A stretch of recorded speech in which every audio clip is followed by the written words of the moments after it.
Fala galera, tudo bem? Tairone aqui para o nosso quarto episódio do podcast da 2N. Tenho o prazer de receber hoje aqui atleta multicampeão, não apenas de jiu-jitsu, mas de MMA. Já lutou MMA, tem um cartel com 17 vitórias. São 17 vitórias? Só como é? 17 vitórias. Só que eu fiquei com medo de errado. Possui um cartel de 17 vitórias no MMA. Nosso atleta da região, Paulo Rambinho. Rambinho, prazer. Pô, Milton, Bom dia. obrigado. Bom Obrigado dia. por estar aqui com a gente mais uma vez. Semana passada a gente estava junto no seminário ali do Fábio Gurgel, né? Mestre Fábio Gurgel. Foi bom pra Pô, caramba. foi top. Aprendizado, né? É muito aprendizado. Ô, Rambinho, eu ouvi falar de você, ouvia muito falar de você, desde que eu era faixa branca. E eu ficava morrendo de medo de te encontrar, porque Pô. eu só escutava o seguinte: o Rambinho me matava. O meu mestre falava isso, entendeu? O Rambinho botava o joelho na minha barriga e pulava de um lado, pulava do outro, pegava no armlock. Ele pulava do lado do outro, pegava no pé. Brincava comigo. E eu olhava, sempre olhei o Rolando com muito respeito. Aham. Cara, um dia eu vou ser faixa preta e bom igual o Rolando. E ele me falava que existia um cara chamado Rambinho que destruía ele, então eu falava, eu não quero conhecer esse Rambinho nunca na minha vida. Mas, pô, Mestre muito legal. Rolando, pô. Gente boa, hein? Mestrão. Gente boa demais, né? Vocês treinaram, Bom jiu-jitsu, bom jiu-jitsu. vocês treinaram juntos muito tempo, né? Muito tempo, muitos anos aí com o mestre Renato Ferro, né? A gente quase se formou junto, né? Então, Isso, foi uma época boa. muito bom. Rambinho, queria que você começasse contando um pouco da sua história, né? O seu nome é Paulo, como que surgiu o Rambinho, a sua história no esporte, como que começou, você foi atleta de MMA, jiu-jitsu, agora virou empresário. Conta um pouco pra gente sobre essa sua trajetória Vamos lá, inspiradora. vamos lá. O Rambinho, muitas pessoas acham que tem a ver com a luta, né? De guerra, pá, tal, mas nada a ver, cara. O Rambinho veio através do bodyboard, do surf. Caramba, que Antes de surpreendente. ser lutador, Nem imaginava. comecei a pegar onda muito cedo e na fissura de surf, né, tal, meu irmão. Aí comecei a competir. Aí meu pai comprou uma camisa, uma lycra, né, pra proteger do sol, né, camuflada. E eu tinha cabelo grande. E eu pegava onda ali direto, cara. Aí, meu irmão, a galera cismava que eu parecia com o Rambo, John Rambo, que toda vez que eu tava na água eu tava camuflado e cabelo grande, né? Então lembrava um pouquinho o Rambo, assim, das antigas, né? Ah, Aí ficou John Rambo um tempo, cara. Depois ficou Rambinho. E me abençoaram como Rambinho, cara. E ficou aí até hoje. muito. Mas não tem nada a ver com a luta. Aí o Rambinho. E você abandonou o surf? Então, aí conheci o jiu-jitsu. Ah, Conheci o jiu-jitsu, cara. Foi ali uma disputa 50-50, uhum. porque eu sempre fui daqueles caras que gostava de competir, né? Então, competia bodyboard e competia jiu-jitsu. Aí chegou um tempo que eu tive que me dividir. Caí alguns eventos juntos, eu tive que me dividir. Aí eu me apaixonei pelo jiu-jitsu, cara. Tirei o bodyboard de lado e ficou no jiu-jitsu. Ah, tá, que bom. Ah, E isso aí foi no Rio de Janeiro, né? Isso é Rio das Ostras. Rio das Rio Ostras? das Ostras. Competi muitos anos aqui em Macaé, bodyboard e tal. Ah, Fiz um nome aí no cenário nacional, no bodyboard também. ah, Pô, quase fui pro Havaí, competi o Mundial. Fiquei um tempo aí focado, cara. Mas aí o jiu-jitsu veio, cara, me transformou. tomou conta. É. E conta um pouco dessa história aí do jiu-jitsu, como que você primeiro se conectou com o jiu-jitsu ou com o boxe, com o Muay Então, Thai? não, Como foi que com o jiu-jitsu, cara. Foi assim, na praia, tudo Uhum. na praia. E eu era fissurado por luta, mas só de assistir, né? Ah, Van Damme, Bruce Lee, todos esses filmes eu assistia. ah, E eu gostava, mas nem imaginava entrar numa academia. Só gostava. E eu brincando de luta, cara, com um amigo meu na praia. Aí passa um amigo lá que tava passeando com os cachorros. Ô, pô, garotada, que não sei o que, chega aí, pá, não sei o que. Viu que a gente tava se embolando lá na areia, né? ah, Rapaz, vocês lutam, que não sei o que. Eu falei, não, a gente só pega onda, a gente tá brincando aqui e tal. Garoto, tinha 15 anos, 14 anos. Aí ele, cara, você conhece jiu-jitsu? Eu falei, pô, não, cara, eu gosto de Kung Fu. Tá, eu gosto de Kung Fu, né? Bruce Lee, pá. ah, Aí ele, cara, pô, faz o jiu-jitsu, cara, o jiu-jitsu é bom, tá, não sei o quê. Aí apresentou, falou do Renato Ferro, não, que eu treino com o Renato Ferro, aqui em Rio das Ostras, tá, não sei o quê. Procura ele, procura a modalidade de jiu-jitsu, tal, não sei o quê. Aí ficou nessa, cara, eu fiquei um tempo pensando, falei, cara, eu vou lá visitar essa academia. Aí era no Clube Comarim, Rio das Ostras, um clube antigo. Aí busquei a academia, conheci o mestre Renato Ferro. E lá fiz uma aula experimental, fiz 2, cara, eu gostei, me matriculei. Aí foi dali que começou, Nunca mais cara. parou. Começou, nunca mais parou. Que aí eu comecei a me encaixar no que eu assistia, né? Falei, cara, um dia eu quero ser igual esses caras da televisão, sacou? Aham. Fazer filme, imaginar fazer filme. Nem competia, fazer filme. Igual Bruce Lee, lutar igual o Van Damme e tal. Certo. Aí fiquei nesse tempo aí, cara, depois que apaixonei pelo jiu-jitsu, cara, aí foi embora. E você começou a competir quando? Cara, então eu competi bem cedo, como eu falei, né? Eu gostava sempre de competir. O mestre Renato falou, cara, isso aí 3 meses tu já pode competir. Então eu comecei a treinar, não cheguei a pegar, lutar de faixa branca, né? Eu peguei faixa amarela, aí eu lembro até hoje, cara, que o mestre Renato ia muito pra Teresópolis, né? Levar a galera pra competir. Copa Pitbull, lá em Teresópolis, onde que era a nata do jiu-jitsu, né? Ah, E ele fez o convite, ó, você tá preparado pra lutar, faixa amarela, 15 anos. Falei, vambora. Aí meu primeiro campeonato foi lá em Teresópolis, fui campeão, lutei bem. muito. E aí despertou mais ainda. Aí por isso que eu larguei mais o bodyboard. Que eu, cara, não, vou competir mais na luta. É. Eu gostei daquilo ali, sabe? Daquela adrenalina, de combater. Muito Aí bom. foi assim. Que legal. E por exemplo, dentro dessa sua, até nesse momento aí era uma coisa mais esportiva, de diversão, né? Você era garoto, né? 14, 15 anos. Quando que você mudou a sua mentalidade e pensou, cara, vou virar um atleta? Em que momento que Cara, assim, essa chama acendeu, né? 17 para 18 anos foi quando eu peguei faixa roxa, porque aí eu já estava em alto nível. Eu já estava competindo no campeonato mundial, como era no Rio de Janeiro, campeonato brasileiro, então eu já estava treinando, competindo muito. E eu falei, cara, eu quero viver disso. Eu quero ser um atleta, eu quero viver da luta, sabe? Então, assim, foquei como atleta de jiu-jitsu, né? Muitos anos me dedicando. Falei, cara, fiz o 2º grau, né? Estudei ali, mas, assim, eu tive que escolher ou faculdade, cara, ou ser atleta. Não dava para ter os dois ali. Eu era muito fã de luta, então eu foquei naquilo ali e segui carreira de atleta até hoje. Muito bom. E, por exemplo, você era muito novo, 17 anos, né? É. Faixa roxa já, 17 anos competindo e já teve que tomar uma decisão importante na sua vida, né?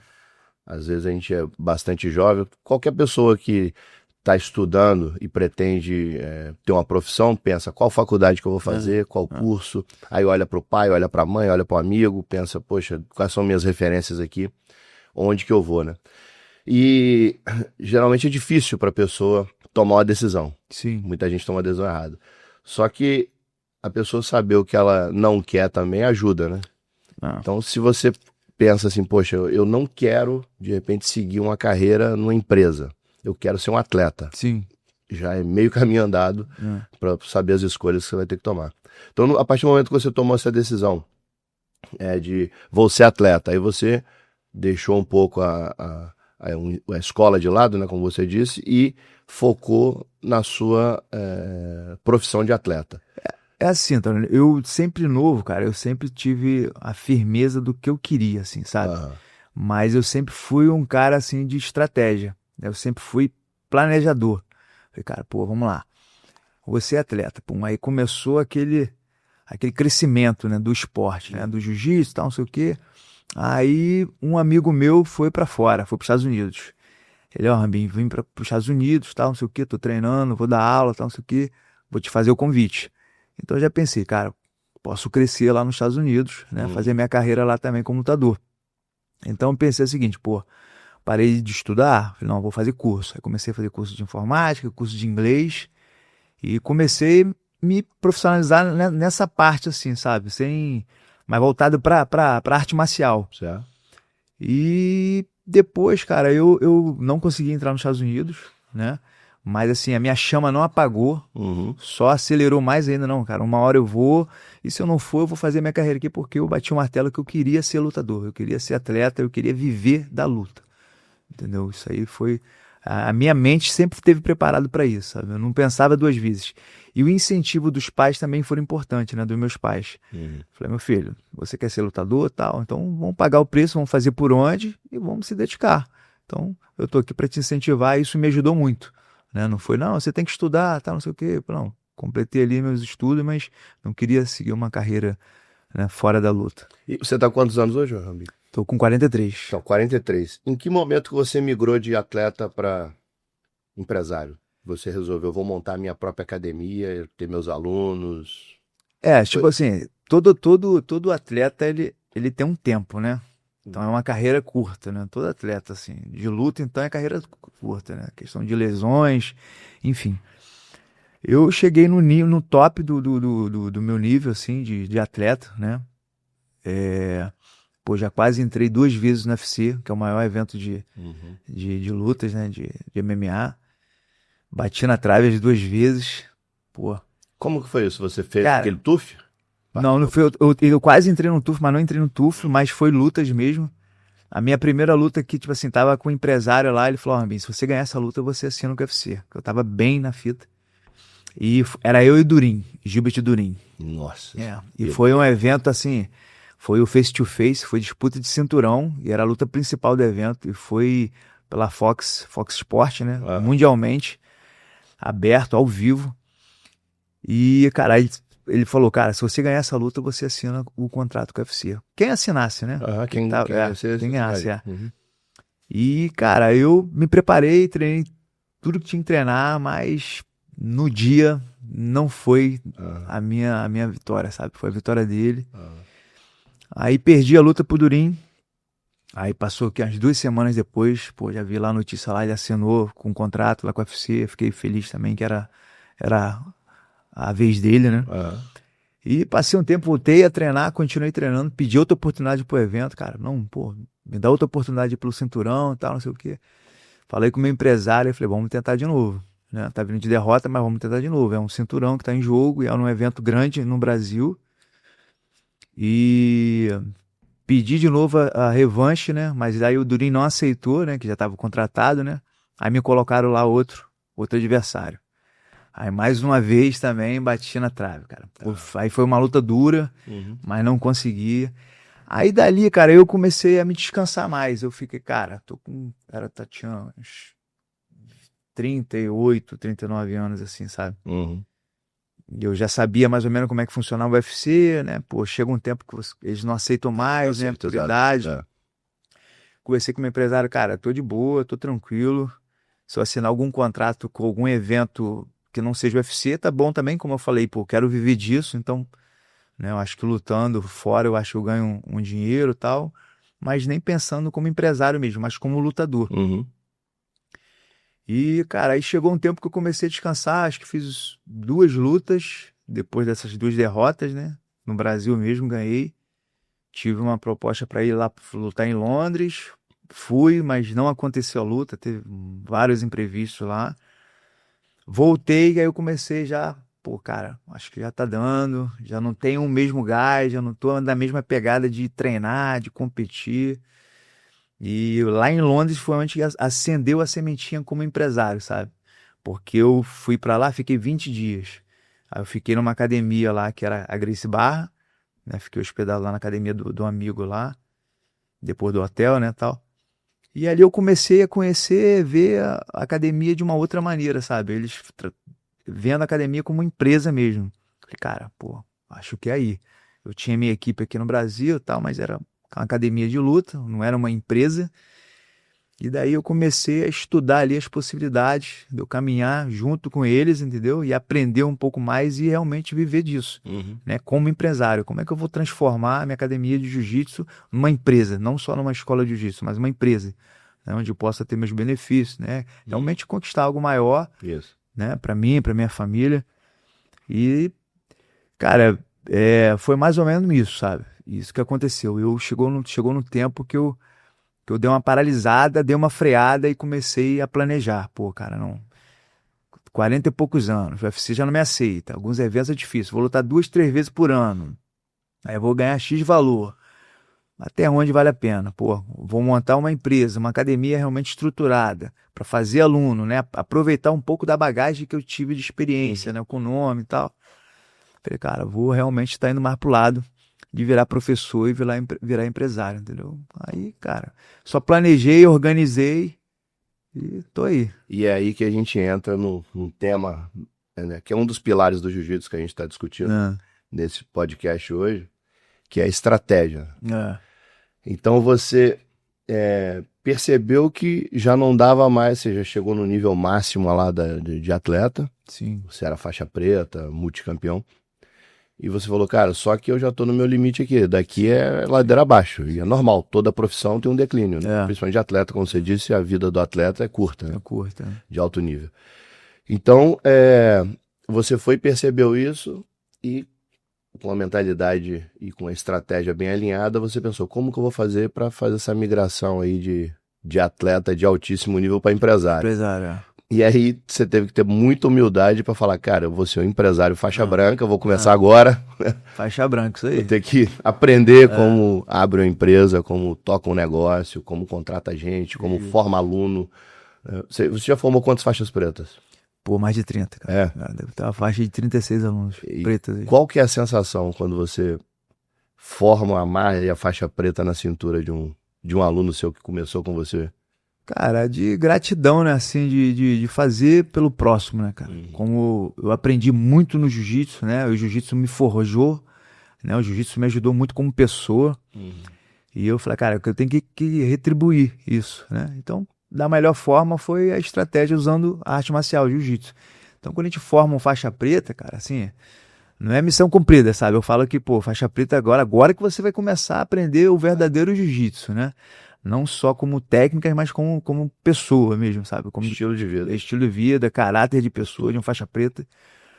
E eu fico honrado de ver os meus alunos se formando, né? Tipo assim, cara, eu fiz parte de um processo da vida daquele aluno, né? Sem Porque aí no mínimo 10 anos para tu pegar uma faixa preta. dúvida. Isso. Então é uma vida Não, que o cara teve ali comigo, acompanhando, aprendendo ali valores e princípios, além da parte técnica, além de ser campeão, sabe? Mas campeão pra vida, né? porque o cara pode ser campeão de muitos campeonatos, pode ter um talento, né? Às vezes o cara nasce com aquele talento já dele, um vigor físico Sim. diferenciado e tal. Mas o verdadeiro faixa preta é no dia a dia, né? No dia a dia. Não é só ali no número 1 do... No dia a dia que você vai colocar em prática. Isso. Quando você for testado na rua, quando você for testado numa relação, quando você for testado num trabalho, né? Então, eu acho que essa é a grande virtude de um faixa preta, né? A gente aprende esses pilares do jiu-jitsu lá que são pra vida. Né? E isso é importantíssimo, porque assim, eu sempre fui um professor, aprendi isso com o meu mestre, né? Mas como eu te falei, eu tive outras experiências também, em outras academias, com outros mestres. Certo. E eu sempre fui, cara, tipo assim, não é só no tatame, tá além do tatame. Realmente é pra vida, tá? É formar cidadãos do bem. Então, assim, eu sempre fui um cara que, tipo assim, cara, vai amarrar a faixa preta na cintura? É uma responsabilidade. Você tá levando a responsabilidade do nome da arte marcial, que é o jiu-jitsu, do teu mestre, que te amarrou a tua faixa, né, da tua equipe, dos seus companheiros de treino. Então, assim, você tem que fazer por onde para poder realmente merecer essa faixa. Mas não é pressionando. É ele entender, tipo assim, cara, realmente hoje eu me tornei um samurai, sabe? Eu tenho uma faixa preta na cintura, as pessoas te veem num tatame como faixa preta, como professor, como competidor, beleza. Mas lá fora, as pessoas que são leigas também te reparam. Do seu jeito de andar. Isso. Porque quando ela sabe que você é um faixa preta, ela tá olhando as suas atitudes.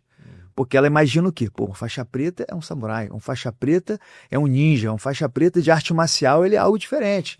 Né? E ainda mais quando as pessoas já conectam, pô, faixa preta é disciplinado. Né? Um lutador de arte marcial, ele é disciplinado, porque a arte marcial, ela vem disso, né? Disciplina, né? Então, quando a pessoa te vê ali dentro do tatame uma coisa e lá fora agindo de outra maneira, ainda mais você sendo faixa preta, não condiz, não bate. Então tem todo um preço a pagar por causa disso, né? Então assim, eu sempre fui, cara, faixa preta, seja faixa preta tecnicamente, campeão no tatame, campeão de medalha, mas seja um campeão também na vida, irmão. Porque você tem que se condizir, cara. Você realmente tem que, assim, fazer por onde por merecer essa faixa preta. Então eu falo sempre para meus alunos, cara, tá além do tatame, isso é para tua vida, na tua vida familiar, sabe, no teu trabalho, no seu dia a dia, entendeu? A sua educação, né? Os valores que você aprende, os princípios, a tua conduta lá fora vai dizer muito, porque realmente aquele ali é um faixa preta. Eu fico muito elogiado quando eu vejo o aluno meu, pessoas falando de alunos meus, cara, pô, Conheci o Rogerinho.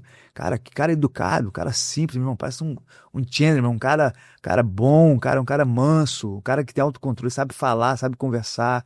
Um cara tem controle ali na situação, sabe? Então isso pra mim é gratificante. Então por isso que eu bato muito nessa tecla, cara. Não só ser faixa preta de jiu-jitsu no tatame, mas ser faixa preta na vida, né? Você chega pro cara e fala, cara, não me importa a faixa preta que tá na sua cintura, eu quero saber como que você trata o porteiro. Basicamente isso aí, cara. Quero ver a sua conduta no dia a dia aí, como que você trata as pessoas. Porque faixa preta hoje, cara, tem um monte aí, cara. Tem um monte, cara. Tem um monte. Tem um monte de campeões aí, mas a gente tá aqui pra falar deles. Mas assim, infelizmente não prego aquilo que a pessoa vê como faixa preta. E vou te falar, Rambinho, trazendo isso pra nossa realidade aqui do dia a dia profissional, acontece muito isso. Acontece. Porque hoje em dia tem uma fábrica de diplomas aí. Na minha época, para fazer um curso técnico, você tinha que fazer 3 anos do ensino médio. Sim. E depois mais 3, 4 anos, dependendo do curso técnico que você escolhesse. Era praticamente 5, 6 anos como se fosse uma faculdade. Hoje você faz um supletivo, muito nas coxas de ensino médio. Desse jeito. E uma outra prova ridícula e chega a seu certificado com CREA, com não sei o que e tal. Tudo prontinho. É isso. Até aí tudo bem, ok. A regra do jogo hoje, tá. Aí chega o cara aqui, cru, com o diplominha dele lá de, teoricamente, especialista naquilo. Aí você entrega uma trena pra ele e fala, sei lá, calcula a área quadrada aqui dessa mesa. O cara não sabe, cara. O cara não faz ideia como é que ele vai fazer pra calcular a área quadrada de uma mesa. E é um técnico. Então, o diploma, eu não olho o diploma, eu não avalio o currículo. Não quero saber se o cara se formou na UF, na UFRJ, na faculdade particular, não me importa. Eu, quando faço uma entrevista, eu converso com o cara. E o que eu mais valorizo numa pessoa hoje, no momento da contratação, é a vontade que ela tem de trabalhar. Perfeito. Eu tenho a vontade de trabalhar, tenho vontade de aprender. Tem uma diferença, né? Eu não tô com vontade de ter um emprego. Eu tô com vontade de trabalhar. Isso aí. Porque tem muita gente querendo emprego, querendo chegar na empresa e usufruir de todos os benefícios e não quer contribuir com nada. Aí fica difícil. É difícil. E no tatame, a gente tem que contribuir, tem que querer, por exemplo, você faixa preta, eu faixa preta. Imagina se a gente chega e fala, não, só luto com faixa preta, só treino com faixa preta. Não vou treinar com faixa azul. Né? Então, qual a contribuição que você vai dar pro cara para ele aprender? Né? Então, você chega na empresa, ok, eu cheguei aqui, sou um técnico, beleza. Eu quero meus benefícios, meu salário, meu emprego, ok. E qual a contribuição que você quer dar? Vou entregar todo o conhecimento que eu aprendi. Sim, pô. Vou treinar outra pessoa, né? Como que vai ser isso? E como que você lida lá na sua academia com isso? Rapaz, lá a gente já tem um lema. Se formou faixa preta, tu tem que estar pronto para servir. Você tem que ser aquela pessoa que eu tô pronto aqui para servir. Porque você foi um faixa branca um dia e teve pessoas que te ajudaram. Perfeito. Então, assim, chegou no nível de preta, cara, tu já tem que descer. As pessoas acham, chegou no preta, eu acho que eu tenho que subir, que agora eu sou isso, eu sou aquilo, não. Você tem que descer. Você tem que estar pronto para servir, cara. Todos os pretas nossos na nossa academia, cara, já tem essa mentalidade. Muito bom. Pô, o mestre já me ensinou isso. Chegou um faixa branca, cheguei aqui faixa branca. Ó, respeito o tatame, assim que funciona a academia, papapá. E assim a gente vai tocando. Outro dia me fizeram uma pergunta na caixinha lá do Instagram. O rapaz me perguntou, qual a dica que você dá para uma pessoa que quer se tornar um ótimo líder? Ele me fez essa pergunta. Aí eu falei, muito simples. Seja um excelente liderado. Isso aí. Que você vai virar um ótimo líder. Um ótimo líder. Porque às vezes muita gente pensa que para ser um bom líder ele tem que ser servido. Ao contrário, né? Ele tem que servir. E eu gostei muito do que você falou. Dentro da sua academia. O cara, você amarra a faixa preta na cintura dele e ele tem que descer. Tem que descer. Não é que você agora é o cara, ascendeu do não sei o quê. Você agora vai ter que descer e contribuir agora com as faixas branca, azul, roxa, marrom, que trouxeram você até aqui. Por que a gente faz a gente entende que, tipo assim, quando você se torna um faixa preta, né? Aí você começa a treinar com um monte de faixa preta, né? Você falou, né? Isso. Aí vai já chegar um tempo que aqueles faixas pretas ali vai conhecer o teu jogo, vamos falar do jiu-jitsu um pouco mais. E tu vai treinar ali todos os dias, aquele mesmo jogo, aí tu já vai conhecer, já não vai ter evolução, já vai ficar naquela mesma. E, pô, quem vão ser os futuras pretas? Aqueles que estão iniciando. O azul, o roxo, o marrom, faixa branca lá. Então, o faixa preta, cara, ele realmente tem que ter essa consciência, cara, de ajudar aquele companheiro que tá entrando, ou tá ali na pegada ali para ser graduado, para ele se tornar também tão bom quanto faixa preta, né, tecnicamente, para ele ajudar ali no treino. Então, assim, quando você entende isso, cara, você, pô, o meu foco é ajudar os companheiros que estão treinando, que vai ter mais treino, que vai ser melhor, que vai fazer o outro evoluir, né? Então a gente passa muito isso, né? Mas isso na parte técnica. Mas o melhor mesmo, cara, é quando o faixa preta, ele entende que ele tem que estar pronto para servir ali em todos os aspectos, né? Não só na parte técnica, né? É uma mensagem, uma palavra de incentivo, sabe? Às vezes o cara tá entrando ali, pô, pensa em desistir, pô, isso aqui não é para mim, sabe? Então, faixa preta, ele tem que estar ali pronto, que às vezes fica esperando só pelo líder, né? Só pelo mestre para chegar ali. Não, isso é teu papel, não. Eu coloco o papel para todo mundo, cara. Isso é uma responsabilidade, ainda mais quando atinge faixa preta. Chegou no teu nível ali, cara, tu tem que estar pronto para servir, irmão. O amigo vai estar ali pedindo conselho, ensina uma técnica, ensina. Pô, algo que tá acontecendo com ele, dá o ouvido, cara, dá um abraço, meu irmão, dá um aperto de mão, dá uma palavra, sacou? É ensinar a ser líder também, né? E o cara chega no nível de faixa preta, ele não é automaticamente um professor. Não. Ele é um faixa preta. Não, faixa preta. Faixa preta que seguiu ali os 10 anos dele de trabalho, ok, atingiu o nível de grau de preta. Beleza, agora você tem que aprender a ser um professor, né? Aprender a ser um bom líder, ou seja, orientando as outras pessoas, servindo as outras pessoas, né? Sim. Indo para campeonato para orientar o cara lá que está Sim. começando agora, né? Passando aquela energia e tal. É fazer ele ver, cara, tudo que ele já passou. É a hora dele retribuir, né? Dele retribuir. É isso aí. Um dos pontos que eu trato muito aqui na empresa com a equipe, né? A gente fala muito sobre gratidão. Toda segunda e sexta a gente tem uma atividade física aqui e eventualmente no final a gente já tá assim cansado pra caramba e todo mundo deita no colchonete. Aí eu falo, pessoal, 5 minutos de relaxamento. Fecha o olho ou fica olhando pro céu aí, deita, respira. Vamos escutar só o barulho dos passarinhos, carro passando. Uma relaxada, pá. É o momento de agradecer. Sim. Né? Sim. Eu tenho a oportunidade de treinar mínimo 3 vezes por semana na academia. E quando a gente termina o treino e a gente ajoelha e abaixa a cabeça no tatame ali, respira alguns segundos, eu sempre agradeço pela oportunidade de eu estar ali treinando, Sim, pô. pela equipe, pelo mestre, enfim, por todo mundo. E aqui na empresa tem que ser a mesma coisa, porque a gente está aqui por alguém. Sim. A pessoa tem que estar na empresa por alguém, né? Uma coisa que eu pergunto pro pessoal aqui, vocês têm sempre que se perguntar, qual é o seu pra quem? Sim. Todo mundo tem um pra quem, senão não tem porquê. Não tem porquê. Você tá aqui. Não tem porquê você um dia ter subido num ringue, não tem porquê um dia você ter ido tentado ir para os Estados Unidos, ido para Londres, pensado em montar uma academia, ter montado sua academia. Hoje tem mais de 300 alunos, 2 academias em Rio das Ostras. Então, isso tudo com certeza tem um pra quem. Ou vários pra quem. Com certeza. Então, se a gente não tivesse pra quem, eu acho que é o primeiro passo de um propósito, é o cara falar, cara, por quem que eu levanto todos os dias e vou trabalhar? É pelo meu filho? Pela minha mulher? Pelo meu marido? Pela minha avó? Pela minha mãe? Enfim, todo mundo tem o seu pra quem. Verdade, cara. E assim, gratidão é uma palavra muito forte, né? E, cara, isso é algo que às vezes não nasce na pessoa, né? Mas ela aprende. Gratidão, né? Cara, mas eu faço um paralelo com uma pessoa, tipo assim, cara, se coloca no lugar de uma pessoa que hoje queria estar aqui, no teu trabalho, no teu treino, né, na praia, correndo, uma pessoa que de repente está numa sala de UTI, né, uma pessoa que de repente está para perder a vida, né, ou já perdeu várias coisas na vida, cara. Então, cara, se você tem o que tem hoje, cara, seja grato, cara. E seja grato no pouco, seja grato no muito também. Aprende a ser grato primeiro a Deus, às pessoas que estão ao seu redor, sabe? Porque quando você é grato, cara, a recompensa vem, cara. Mas não é grato por barganha, sabe? É gratidão mesmo porque eu tenho saúde. Gratidão porque eu posso ver, posso enxergar, posso ouvir, posso falar.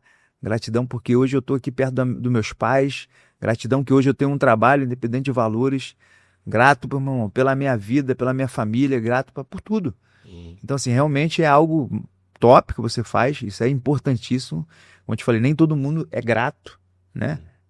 Mas é aprendizado. É ensinado. Dá né? para ensinar. Dá para ensinar. Dá para ensinar a gratidão. Mostrando com esses exemplos, né? E quando o cara para pra pensar assim, eu faço esse exercício comigo. Cara, o que eu tenho hoje, seja lá o que for, família, filho, bens materiais, empresa, dinheiro, seja lá o que for, é o sonho de muita gente. Pode ter, certamente tem alguém hoje pensando, poxa, o meu sonho era ter uma academia de jiu-jitsu com 300 alunos. Você tem uma academia de jiu-jitsu com 300 alunos, é multicampeão, faixa preta qualificado, um cara super gente boa. Então, isso é o sonho de um monte de gente. Então, como você não vai ser grato por isso? Com certeza. E por outro lado, levando para o outro extremo, é o sonho de muita gente hoje poder levantar da cama e andar. Então, como que a gente não vai ser grato, cara? Então, é importante, né, sempre relembrar isso. Nós somos líderes, relembrar a galera, trazê-los para pensar sobre esse aspecto. Eu fiz um vídeo tem um tempo atrás, mas, pô, repercutiu pra caramba, sobre gratidão na luta, né? Ensinando os alunos, né? Mandei uma mensagem, tipo, sobre, cara, seja grato com o teu companheiro de treino, né? Seja grato com o teu amigo de trabalho. Porque ele tá te forjando, ele tá te ajudando a crescer no ambiente, né? No jiu-jitsu, muitas das vezes, a gente tem um ego, né? Isso. Pô, lutei mal com meu amigo, não sei o quê, vira rosto e tudo, meu irmão, dorme até mal. Tem aluno que dorme mal com isso. Então, assim, cara, aprenda a ser grato com o teu companheiro de treino, com as pessoas que estão ao teu redor. Imagina, todo dia tá na academia treinando. Irmão, aquele cara ali, ele tá sendo uma ferramenta para te forjar, para te preparar. Às vezes é um cara que vai te tirar da benção, sabe? Vai te irritar, mas tirar da zona de conforto. Te pressionar. Isso, né? mas pro teu mal, não, é pro teu bem. Pra você aprender a ter autocontrole, né? Ser mais manso. Então, pra você dominar aquela situação. Então, ou seja, se você for ver, são vários benefícios que as pessoas que estão ao nosso redor estão fazendo a gente crescer. Então, assim, quando eu falei isso, cara, realmente, tipo assim, repercutiu, porque muitos professores começaram a compartilhar. Porque na academia de jiu-jitsu, o que muito acontece, acho que imagina, tá numa empresa também, né? E as pessoas que estão ali em grupo, cara, trabalha ali, tá junto ali, meu irmão, não é grato por nada, cara. Nem um bom dia dá, sabe? Nem, pô, obrigado aí pelo toque, sabe? Pelo feedback que você me deu. Não, então, assim, gratidão é importantíssimo na vida de uma pessoa hoje, né, cara? Gratidão liberta, cara. Com certeza. E vou te falar, aquele seminário que eu tive a oportunidade de ir lá na sua academia, com o Renato Ferro, você falou uma palavra lá que eu queria que você relembrasse aqui. Eu nem imaginava que a gente fosse gravar um podcast naquele dia, mas depois, já me preparando para esse bate-papo nosso, eu lembrei daquilo e falei, pô, vou pedir pro Rambinho falar um pouco sobre isso. Reuniu lá aquele monte de gente que estava no seminário, aí tava o Renato Ferro do lado do seu mestre, aí você falou assim, eu queria hoje falar sobre honra. E você foi e dissertou sobre isso. Então, obviamente, eu estava se referindo ali o Renato Ferro até chorou lá, né? Ao orgulho que você tem de ser faixa preta dele e a gratidão por tudo que ele fez por você. Eu queria que você falasse um pouco sobre isso, sobre esse sentimento. Cara, são princípios e valores que a gente não negocia, né, cara? Muitas escolas ensinam isso e, assim, isso realmente eu vivo na raiz, sabe? E, cara, o mestre, pô, foi aonde me ensinou a caminhar no jiu-jitsu, né? Então, assim, pô, o meu dever realmente era honrar o mestre em todos os momentos. Mas ali foi um momento, assim, que realmente, cara, pô, é o momento certo, na frente dos alunos dele, das antigas, sabe? E, pô, vou honrar o mestre aqui com palavras, mas, pô, antes disso já sempre honrei o mestre, né, pô, falando com ele e tal, pô. Hoje eu passei por umas 4 escolas de jiu-jitsu, tive uns 4 mestres, assim. E até hoje eu falo, quem é teu mestre? E me pergunta, quem é o teu mestre? Meu mestre é Renato Ferro. Quem amarrou a faixa preta em mim foi o mestre Renato Ferro. Hoje o mestre é Carlinhos Grace, que eu tô na Grace Bar. Cara, mestre ali pela empresa, né? Mas o meu mestre de jiu-jitsu é o Renato Ferro. Então, eu sou grato pelo Renato de ter amarrado a faixa em mim. E é uma honra, né? De estar sendo um aluno dele, levando um pouco do legado dele. Então, assim, pra mim naquele dia, cara, foi questão mesmo de honra, de estar mostrando, assim, pras pessoas o quanto a gente tem que ser grato para aquelas pessoas que fazem pela gente, né, cara? O Renato me ensinou disso, pô, se não fosse o Renatinho, de repente eu não estaria nem aqui hoje batendo esse papo sobre empresa, sobre jiu-jitsu, né, sobre luta, porque ele que me deu o caminho, assim, sabe, de lutar. E, cara, isso aí, cara, a questão da honra, né, cara, é um código do samurai, né, cara? Quando você entende isso pra tua vida, honrar teu pai, honrar tua mãe, né, cara, honrar, pô, as pessoas que te fazem bem, as pessoas que te dão direção, cara, isso aí é uma lei da semeadura, né? Você planta para colher, é natural tu vir. Então, se você honra, você vai ser honrado. Nem que seja honrado por outras pessoas. Então, assim, são princípios que a gente leva à risca, cara. Então, assim, para mim, assim, foi... fiquei muito feliz de ter o mestre na minha academia, fazendo um seminário, e, assim, tá ali naquele momento honrando ele, cara, por tudo que ele fez por mim, sabe? Pô, de me formar um faixa preta, de me ensinar ali princípios, de me ensinar o jiu-jitsu, né? Me ensinar caminhos, cara, de vitórias, de derrotas, sabe? Tipo assim, então, assim, é questão de reconhecer isso, né, cara? E honrar quem tem que ser honrado, né, cara? Ontem eu tava batendo um papo com o pessoal no café da manhã e eu disse a eles o seguinte, que todo mundo nasce com medo de escuro, chorando, pelado, precisa de alguém para cuidar dele. Todo mundo passa por isso. Todo mundo. Então, como que você não vai honrar uma pessoa que cuidou de você, cara? Verdade. Você entendeu? Uma pessoa que você falou que deu a direção, certo? Então, não é apenas uma pessoa que nos dá a direção na vida, né? São várias. Sim. Então, os seus pais te deram a direção, às vezes um irmão mais velho, até mesmo um irmão mais novo. Um mestre de arte marcial, no seu caso foi o Renato Ferro, o principal, no meu caso foi o Rolando Toro. Então, cada um tem ali as pessoas que te deram direção e contribuíram de alguma forma para a sua vida. Então, o primeiro passo para você ter sucesso de verdade é realmente a gratidão e a honra por aqueles que cuidaram de você e te ajudaram a chegar até aqui. Com certeza, isso aí sem dúvida nenhuma, cara. Isso aí são coisas inegociáveis, cara. Tu honrar, cara, as pessoas que te fizeram bem, que te levantaram, sabe? E ser grato, né? Isso aí ser grato, fundamental. Como que você lida com a pressão, Rambinho? Porque esse final de semana você vai para um campeonato aí, mas você já está mais que acostumado com essa adrenalina, né? É só mais um. Mas talvez algo que te dê aquela ansiedade, que te tire da zona de conforto hoje. O que seria e como que você lida com isso? Cara, assim, eu acho que a experiência, ela te acalma um pouco, né? Mas, assim, vamos falar de luta. A gente nunca vai lutar com o mesmo adversário. Então, cada luta é uma luta. Isso. Né? Tem a experiência que te mantém ali o autocontrole, mas, assim, é um adversário que, de repente, você nunca lutou e nunca viu. Então, tu não sabe. Então, a adrenalina, o nervosismo acontece. Normal. Aquele lutador, cara, que fala que não sente nervoso, desculpa falar, tá mentindo. Todo lutador tem uns 50% de medo, né, de receio, pá. Então, assim, é fato. Você realmente tem um momento ali de nervosismo. Mas falando sobre como eu me comporto, assim, né? Que eu te falei, é a experiência, né? De tantos anos já praticar isso, competir e tal. E realmente, cara, é você, sabe, levar isso com leveza, né? Eu já tenho anos competindo, então hoje em dia, assim, acaba não sendo mais a minha prioridade. É uma diversão. Eu vou ali competir, eu vou treinar para ser campeão, vou ser campeão, só que já não com tanta obrigação, sabe? Como antigamente. Antigamente eu era obrigado, eu tinha uma obrigação. Não, cara, eu tenho que ser campeão porque eu quero ser alguém na vida como lutador, então tem que ganhar, tem que trazer título. Não tinha outra opção. Isso aí. Então, assim, com o jiu-jitsu a gente foi aprendendo a ter muito autocontrole, né, cara?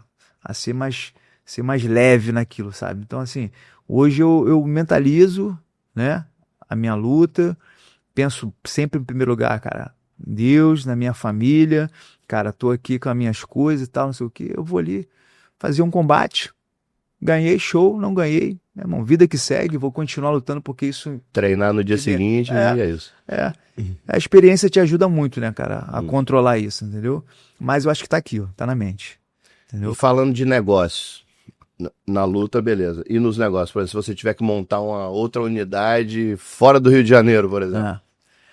Cara, eu sempre fui um cara muito ousado, assim, cara. Eu sempre fui um cara muito de coragem mesmo. Até pra falar um pouquinho, assim, tipo assim, eu na época que eu pegava onda, eu era o cara, assim, que o pessoal chamava de mais louco, porque toda ressaca eu era o primeiro a estar. E era ondas de 3, 4 metros, meu irmão. E assim, todo mundo na areia vendo a luta, as ondas, e eu caía pra dentro, porque eu gostava daquilo ali, eu queria me desafiar. Falei, não, eu gosto de pegar onda grande.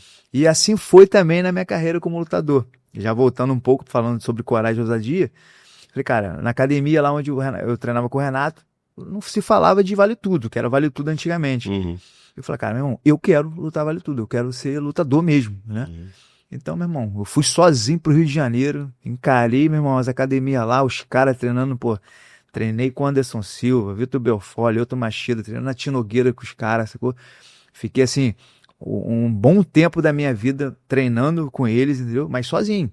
Eu passava um perrengue ali, cara, indo pro Rio, gastando dinheiro. Era um investimento que eu fazia, gastando. Era um investimento da minha carreira. Eu não tinha apoio, meu pai, cara, eu só me incentivava, mas patrocínio não tinha nada. Então eu ia lá, fazia aquilo, tipo assim, eu fui ousado. Falei, irmão, ninguém quer ser lutador na minha cidade. Eu quero ser lutador.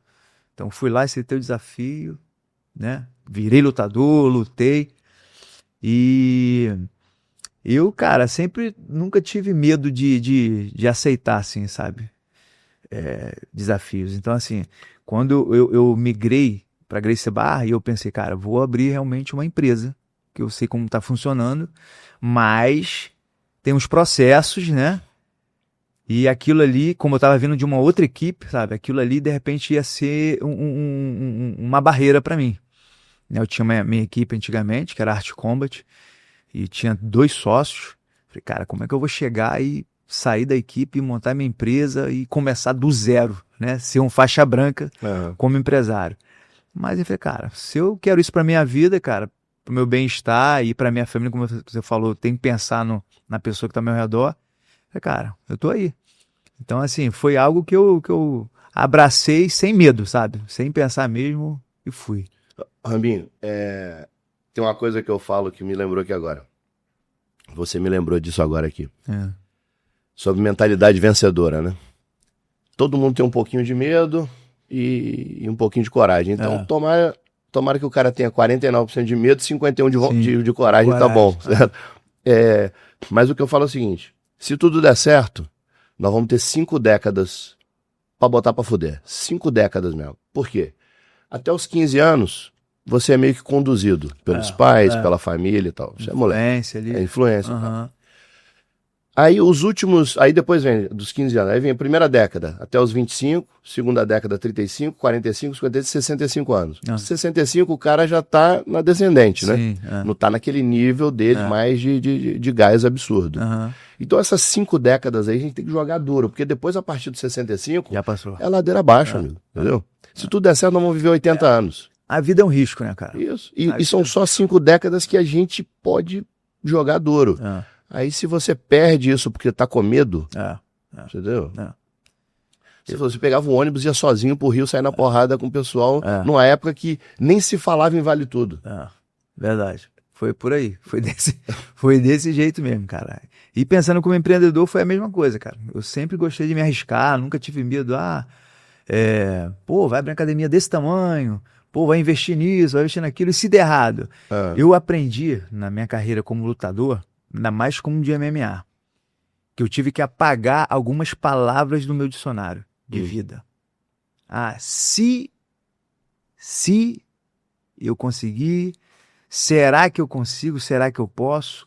Eu sempre tirei o ponto de interrogação, porque eu aprendi isso na vida, né? A mente, ela tá te preparando ali para algo maior.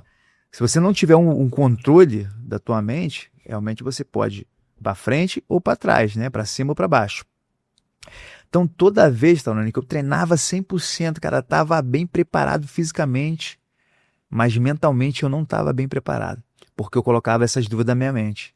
Eu colocava sempre uma interrogação, se acontecer isso comigo na luta, se eu chegar e não conseguir bater o peso, se eu chegar e, cara, acontecer algo que, vou perder.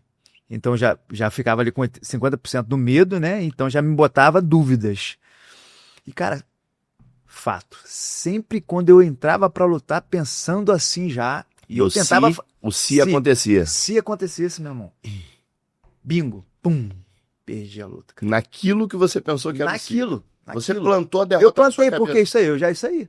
Eu já botei na minha mente, tipo assim, cara, se acontecer isso eu vou perder, então...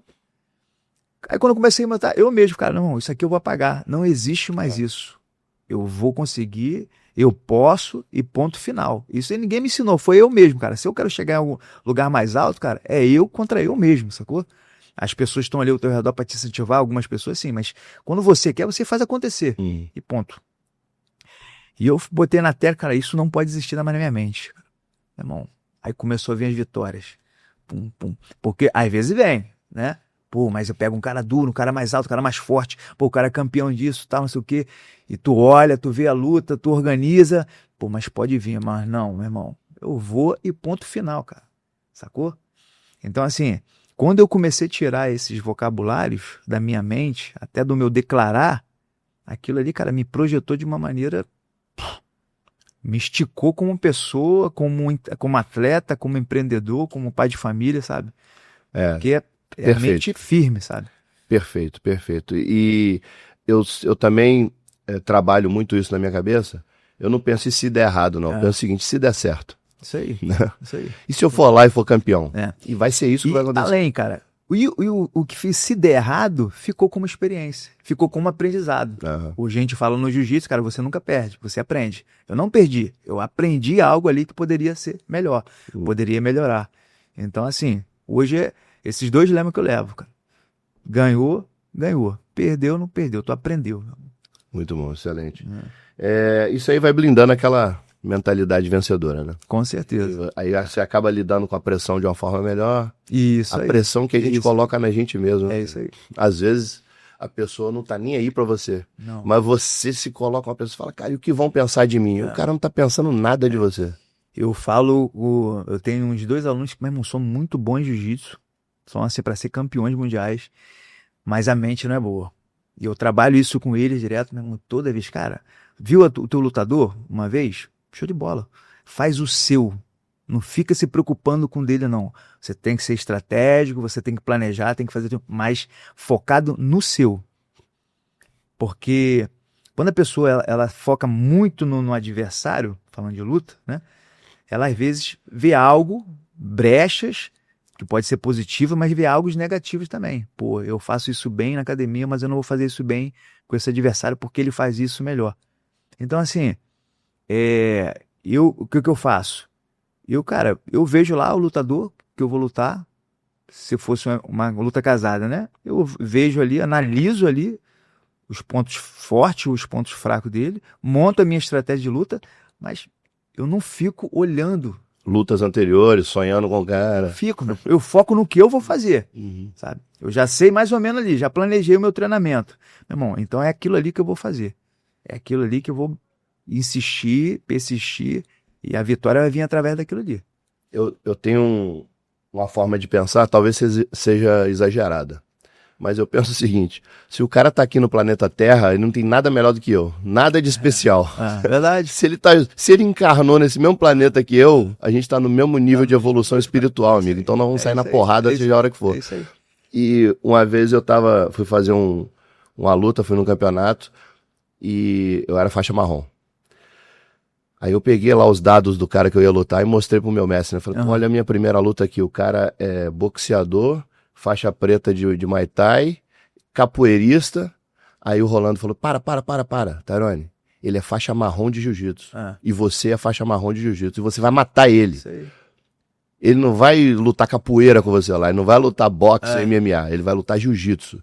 E para de ficar olhando. Você vai lá e vai ganhar. Isso aí. Nunca mais eu esqueci disso, né? Eu falei, cara, realmente eu não vou ficar ali vida. poluindo a minha mente com um negócio desse, entendeu? Eu tô plantando a derrota ali. Você tá plantando a derrota, é isso aí. Então eu penso assim, se o cara está encarnado aqui junto comigo, nesse mesmo planeta... Tamo junto no mesmo barco. Filho. Não tem nada de muito mais especial que eu. A vida acaba sendo uma competição, né, Torá? Isso. A verdade é essa, né, cara? Né? Você ser humilde ali de reconhecer de perder e tal, mas é uma competição a nossa vida, cara. E o nosso adversário somos nós. Somos nós mesmos, verdade. Não é o outro. Não o outro. O outro tá ali só pra te forjar mesmo. O outro tá ali pra te impulsionar. Tem uma coisa que me deixa feliz e eu queria entrar num outro tema com você aqui, é o seguinte. Eu acredito que A principal qualidade de um líder, a principal virtude de um líder é formar novos líderes. E você, como líder de academia, já falou aí que tem mais de 30 faixas pretas formados e tal. Então, cada grau que você vai dando pro cara ali, Sim. ele vai evoluindo, você tá vendo que tá preparando uma pessoa, né? Na sua opinião, qual que é a principal virtude de um líder? Humildade, cara. Humildade. Humildade. Pra mim, um líder que é soberbo, que quer mostrar algo que não, sabe, que não tem, que não é. Pra mim, ele não vai ser reflexão de uma boa liderança, sabe? Então, hoje, pra mim, um bom líder, cara, ele tem que reconhecer seus erros mesmo, porque somos seres humanos, cara. A gente erra, a gente falha, entendeu? A gente peca.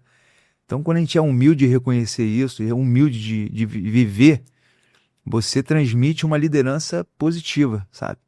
Que a pessoa, tipo assim, cara, realmente o cara, assim, eu errei, eu sou um líder, mas eu errei. Reconheci meu erro, né?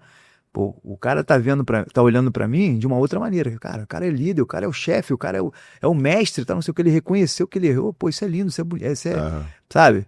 Então é algo assim que eu vejo muito nas pessoas de liderança e eu, assim, bato palma quando eu vejo um líder que é humilde, cara. Ele reconhece seus erros, reconhece seus atos, quando ele tem que acertar, quando ele tem que errar.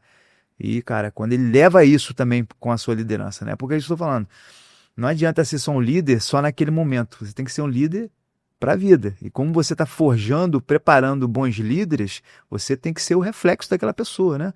Então, assim, quando você leva isso, a humildade plantada em você, você acaba também transmitindo isso para os seus liderados, né? Ele, pô, vou ser um bom líder, vou me posicionar, cara, vou realmente ser quem eu tenho que ser aqui, tal, não sei o quê, cara. Mas a humildade, para mim, é um princípio, assim, que inegociável, assim, cara. Então, humildade. Excelente. Concordo com você. E como que você faz para manter acesa a chama da motivação dentro de você? Cara, sonhos, objetivos, né, conquistas. Nunca gosto de me colocar na minha zona de conforto. A minha esposa até brinca comigo. Pô, você já tá com a academia montada, você não para quer pintar isso, quer mexer aqui, quer mexer ali. Pô, toda hora tu inventa algo que não sei o que, sabe? Então a minha motivação é sempre isso, sabe? É sempre inovar, renovar, aprender, sabe? Sempre caminhar para frente, sabe? Nunca estabilizar. Os seus alunos vão assistir esse podcast, muitas pessoas que gostam de você, outras que não te conhecem vão passar a te conhecer aqui.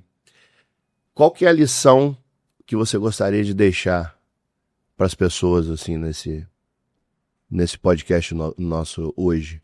Qual é a lição de vida que você gostaria de deixar para os seus alunos, para as pessoas que vão assistir esse podcast? Cara, acho que todo mundo fala, siga seus sonhos, né? Seus objetivos. Mas assim, cara, eu tenho um lema, irmão. Você que faz acontecer. Você que determina onde você quer chegar, sabe? Pô, tem pessoas que vão te levantar, te dar um incentivo, pai, mãe, a esposa. Cara, mas quando você coloca na tua mente aonde você quer chegar, os seus objetivos, cara, e você determinar aquilo ali, não só com ações, com atitude, mas você declarar mesmo, hoje eu quero ser um empresário, e eu vou ser um empresário, eu vou brigar para aquilo ali, eu vou fazer isso acontecer, vou passar por todos os processos, mas eu vou conseguir chegar no meu objetivo, eu vou conseguir chegar no meu sonho. Então, assim, a mensagem que eu dou para as pessoas que querem chegar em algum lugar, cara, é você determinar onde você quer chegar. Sabe? É você fazer acontecer. Porque às vezes as pessoas querem, mas não quer fazer acontecer, não quer pagar um preço, né? Não quer estudar, não quer se dedicar, né? Não quer treinar. Então hoje em dia, cara, você tem que fazer acontecer. É só você. As pessoas não vão chegar e te dar de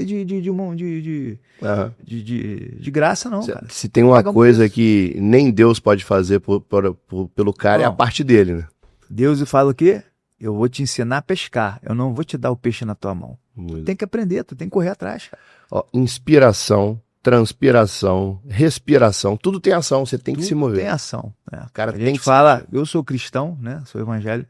Então tem um versículo na Bíblia que fala, meu irmão, oração sem ação não vale de nada. Então não adianta só orar e ficar sentado que não vai cair do céu, filho. Você tem que orar, você tem que correr atrás, você tem que estudar, você tem que dedicar, tem que botar a mão na massa, filho. Tem que ter ação. Como disse o Gabriel Pensador, né? Não adianta olhar pro céu com muita fé e pouca luta. É isso aí. Tem que jogar duro. Tem que jogar duro. E falei ontem com a minha galera aqui, eu falei, gente, a parte de vocês não dá pra eu fazer não, tá? me ajuda, porque cada um tem que fazer a sua parte. É isso aí, com certeza, pô. A gente tá numa A gente empresa, nem pode, né, num Tauré? negócio. A gente nem pode, né? Nem pode, exato, nem posso pegar pode. na sua mão. Filho. Você tem uma equipe, né, 300 e tantos alunos. Se você quer elevar o nível da sua equipe, colocar a sua equipe entre os 3 melhores do Brasil, não vai ser só o Rambinho. Não. Você precisa da sua equipe, você precisa daquele faixa branca que começou ontem. Com certeza. Né? Então, todo mundo é importante. A empresa funciona como um organismo uma vivo. equipe, né? Somos uma equipe, né? A partir do momento que você fica esperando o negócio vir na sua mão, você vai ficando para trás. Vai ficando para trás. E, Rambinho, estamos chegando aqui no final do nosso bate-papo. Já quero aproveitar e te agradecer aqui mais uma vez. Prazer. É bom demais estar aqui com você. Queria convidar você para trazer uns alunos seus aqui para fazer um treino com a gente no nosso tatame, sexta-feira, tirar uma foto com todo mundo aí. Vou marcar, sim, com treinar com esses faixas pretas que você tem lá. E uma mensagem final para a galera aí, para a gente poder encerrar. Uma mensagem do Rambinho, agora não faixa preta, mas o Rambinho pessoa, o Paulo, certo? Paulo Rambinho, para a galera, para a gente poder encerrar com chave de ouro. Amém. Cara, como eu falei, né? Seja humilde, sempre coloca Deus na frente, sabe? Seja grato pela tua família, por tudo que você tem, cara, e nunca desiste dos seus sonhos. Faz acontecer. Pessoal, o Rambinho começou, né, de uma família humilde, muito bem estruturada, porém sem recursos financeiros, mas foi criado num ambiente de amor, num ambiente onde as pessoas incentivaram ele a crescer, incentivaram ele a seguir o sonho.